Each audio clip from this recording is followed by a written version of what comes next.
क्या वाकई ईरान ने अमेरिका को हैरान कर दिया?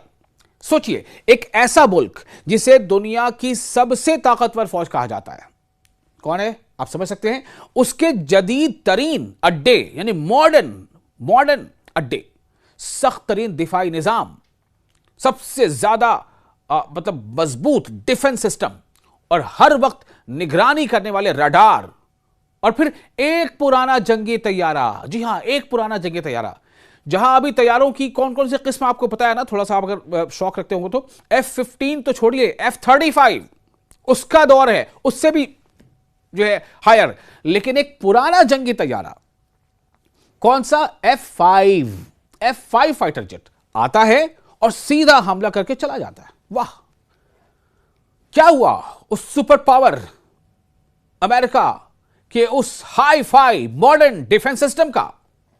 क्यों नहीं वो F-5 को मार पाया? क्यों नहीं F-5 को गिरा पाया? पुराना जंगी तैयारा, पुराना फाइटर जेट।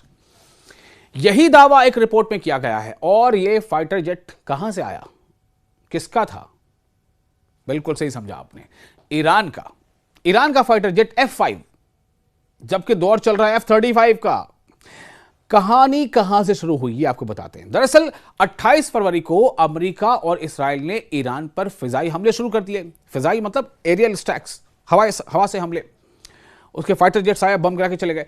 इसके जवाब में ईरान ने फौरन जवाबी कार्रवाई की और मगरबी एशिया में, वेस्टर्न एशिया में 7 मुल्कों में मौजूद अमेरिकी फौजी अड्डों को निशाना बनाया। यह हमले मामूली नहीं थे, बिल्कुल मामूली नहीं थे।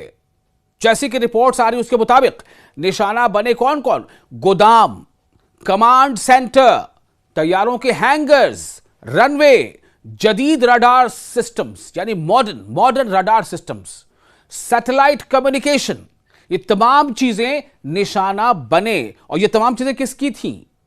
अमेरिका की थी, सुपर पावर कहे जाने वाले देश की थी। कहां थी? मिडिल ईस्ट के अलग अलग देशों में, कहीं कुछ सऊदी अरब में, कुछ कतर में, कुछ बहरीन में, कुछ यूएई में, कुछ जॉर्डन में। तो ये सब, और यहां तक कि कई तैयारे भी तबाह कर दिए गए। किसने तबाह किए? ईरान ने किए, अगर रिपोर्ट सही है तो उसकी बात है साहब। और किस फाइटर जेट से किए? F-5 से।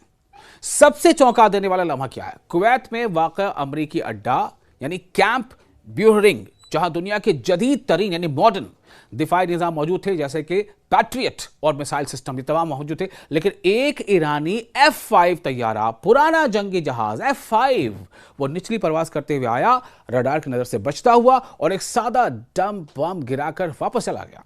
ये ऐसा ही है जैसे किसी किले की तमाम दीवारें सलामत हो मगर एक छोटा सा दरवाजा खुला रह जाए। ये हालात है। और इस रिपोर्ट ने अब ये बहुत चौंका दिया है डिफेंस के माहिरीन को। निचली परवाज, लो एटीट्यूड पर रडार की हदूद महदूद हो जाती है। कमांड एंड कंट्रोल सिस्टम को रद्द अमल देने में वक्त लगता है। जंग के दौरान असल खतरे और आम फिजाई हरकत में फर्क करना मुश्किल हो जाता है। यानी टेक्नोलॉजी जितनी भी जदीद हो, मॉडर्न हो, इंसानी और सिस्टम की कमजोरियां फिर भी मौजूद रहती हैं। यह ईरान ने साबित कर दिया है और अमेरिका को उसके डिफेंस सिस्टम को उसकी औकात दिलाती है।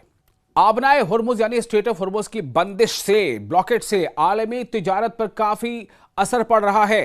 अब आपको ये बता दें कि पनामा कैनाल जो है, पनामा कैनाल, वहां से गुजरने की फीस $4 बिलियन तक पहुंच गई है। आबनाए हुर्मुज पर कंट्रोल है। एक तरफ ईरान ने बंदिश लगा रखी है, दूसरी तरफ अमेरिका जो है वो ईरान के बंदरगाहों के आसपास ब्लॉकेट कर रखा है। इन सब का असर किधर पड़ रहा है? पनामा कैनाल पर। पनामा कैनाल से गुजरने की फीस $4 मिलियन तक पहुंच गई है। तेल की कीमतें और सप्लाई चेन शदीद दबाव में हैं। यह खबर आलमी तिजारत यानी वर्ल्ड लेवल पर जो ट्रेड है उसके लिए और एनर्जी के लिए, तवानाई के लिए और समंदरी रास्तों के बारे में एक अहम तब्दीली को बयां करती है, जो आपको बताने चाह रहे हैं। तो आपको यह हम बता दें कि बुनियादी मसला दरअसल है क्या? दुनिया की एक निहायत अहम समुद्री गुजरगाह यानी स्ट्रेट, जिसका पूरा नाम है स्ट्रेट ऑफ हॉर्मुज, इस वक्त तकरीबन बंद हो चुकी है या गैर महफूज हो गई है। कोई भी देश उस वहां से अपने शिप को गुजारना नहीं चाहता, चूंकि ईरान ने स्ट्रेट ऑफ हॉर्मुज पर अपना कंट्रोल बरकरार रखा हुआ है। और दूसरी तरफ अमेरिका ने क्या किया है कि ईरान के पोर्ट्स से कुछ दूरी पर अपनी ब्लॉकेट लगा रखी है। तो बहरहाल ये जो स्ट्रेट ऑफ हॉर्मुज है, ये रास्ता मशरिक़ वस्ता से तेल की तरसील यानी तेल को वहां से गुजरने के लिए एक बहुत ही अहम रास्ता है। जब यहां खतरा बढ़ता है, जैसे जंग, मिसाइल हमले या कशीदगी, यानी तनाव, तो जहाज़ों के लिए गुजरना मुश्किल हो जाता है। इसका असर कहाँ पड़ा और कैसे पड़ता है? जब कंपनियां इस खतरनाक रास्ते से बचने लगीं, यानी कंपनियों को डर लगने लगा कि हो सकता है कि वहां पर हमले हो जाएं और उनके साथ हादसा पेश आ जाए, बड़ा नुकसान हो जाए, तो इस डर के बाद उन्होंने मुतबादिल यानी ऑल्टरनेट रास्ते अपनाए। इनमें सबसे अहम है पनामा कनाल। क्या है पनामा कनाल? यह कनाल बहरे ओकियानूस और बहरुल काहिल को मिलाती है और आम हालात में भी मसरूफ रहती है। आम दिनों में भी ये काफी मसरूफ रहती है, बिजी रहता है इसका ट्रेन। अब इसकी पनामा कनाल की जो फीस है वो काफी बढ़ गई है। आमतौर पर कनाल से गुजरने की फीस 3 से 4 लाख डॉलर, तरजीही गुजरने की इजाफी फीस तकरीबन 3 लाख डॉलर। अब आप सोचें कि आमतौर से फीस क्या है, 3 से 4 लाख डॉलर, वहां से आप यानी पनामा कनाल से अपने जहाज़ों गुजारने का। लेकिन अगर आप चाहते हैं कि हमें जल्दी या हमें पहले या हमें जो एक चेन बनी हुई है या जो सीरीज़ बनी हुई है या जो कहते हैं ना कि लाइन बनी हुई है, तो लाइन में चूंकि हम काफ़ी पीछे हैं तो हम चाहते हैं कि थोड़ा हमें तरजीह मिल जाए, थोड़ा हम जल्दी गुजार लें, तो उसके लिए आपको इजाफी फ़ीस देनी पड़ रही। वो क्या है? तरजीही गुजरने की इजाफी फ़ीस है तकरीबन 3 लाख डॉलर, यानी कि लगभग दोगुनी हो गई ना। 3 से 4 लाख डॉलर तो आपको ऐसे ही चाहिए, और अगर आप चाहते हैं कि आपको थोड़ा जल्दी जो है गुजार दिया जाए उस रास्ते से, तो फिर आपको इजाफी 3 लाख डॉलर देना पड़ता है अलग से। अब सूरत हाल बदल गई है। कुछ कंपनियों ने जल्दी गुजरने के लिए 3 से 4 मिलियन डॉलर, 3 से 4 मिलियन डॉलर यानी 40 लाख डॉलर तक अदा किए। समझ आई बात? जहां 3 से 4 लाख डॉलर 3 से 4 लाख मिलियन डॉलर का खर्च होता था पनामा कनाल से अपने शिप को गुजारने में, अभी क्या हो रहा है? अगर आप बहुत जल्दबाजी में हैं, आपको बहुत अर्जेंसी है, तो आपको कुछ कंपनियों ने कितने तक अदा किए हैं? 3 से 4 मिलियन डॉलर, यानी मिलियन मतलब 10 लाख होता है, तो 3 मिलियन मतलब 30 लाख, 4 मिलियन मतलब 40 लाख, तो 40 लाख डॉलर तक अदा करना पड़ा है। क्या वजह है? ताखीर बर्दाश्त नहीं है। मान लीजिए किसी देश का जहाज या कंटेनर वहां फंसा हुआ है, अब उस देश में वहां तेल पहुंचना है, और वहां देश के अंदर हालात इतने गैर हो रहे हैं कि बस 2 दिन 4 दिन से ज्यादा या 5 से ज्यादा इंतजार नहीं हो सकता। और यहां पर अगर आप लाइन से जाएंगे तो पता चला आपके जहाज को वहां से गुजरने और फिर आपके देश तक पहुंचने में 12, 15, 20 दिन लग सकते हैं। तो आप क्या करेंगे? वहां तो उस मुल्क में हालत खराब हो चुके होंगे, अफरा तफरी का माहौल हो चुका होगा। उस सिचुएशन से बचने के लिए ज्यादा पैसे देके और जल्दी जो है पनामा कनाल से गुजरने की वजह से इतने पैसे देने पड़ रहे हैं। लगभग जहां 3 से 4 लाख मिलियन डॉलर देना पड़ता था, वहीं कुछ कंपनियों ने कितने अदा किए? 30 से 40 लाख डॉलर। तो ताखिर बर्दाश्त नहीं की जा सकती है, इसलिए खासतौर पर तेल की तरसील में इसमें वक्त लग रहा है और पैसे लग रहे हैं। यानी अगर कोई कंपनी इंतजार नहीं करना चाहती तो वो नीलामी यानी ऑक्शन में ज्यादा कीमत देकर फौरन गुजर जाती है। कीमत दीजिए, पैसे दीजिए और गुजर जाइए। अब सवाल पैदा यह होता है कि आगे क्या हो सकता है? यूरोप जाने वाला तेल का जहाज रास्ता बदलकर सिंगापुर भेजा गया क्योंकि वहां ईंधन की कमी हो रही थी। इस जल्दी के बायस कंपनी ने 4 मिलियन डॉलर इजाफी फीस अदा की। अब वर्ल्ड इकोनॉमी पर इसका असर क्या पड़ रहा है? यह सूरत हाल सिर्फ एक कैनाल तक महदूद नहीं है, बल्कि पूरी दुनिया को मुतासिर कर रही है।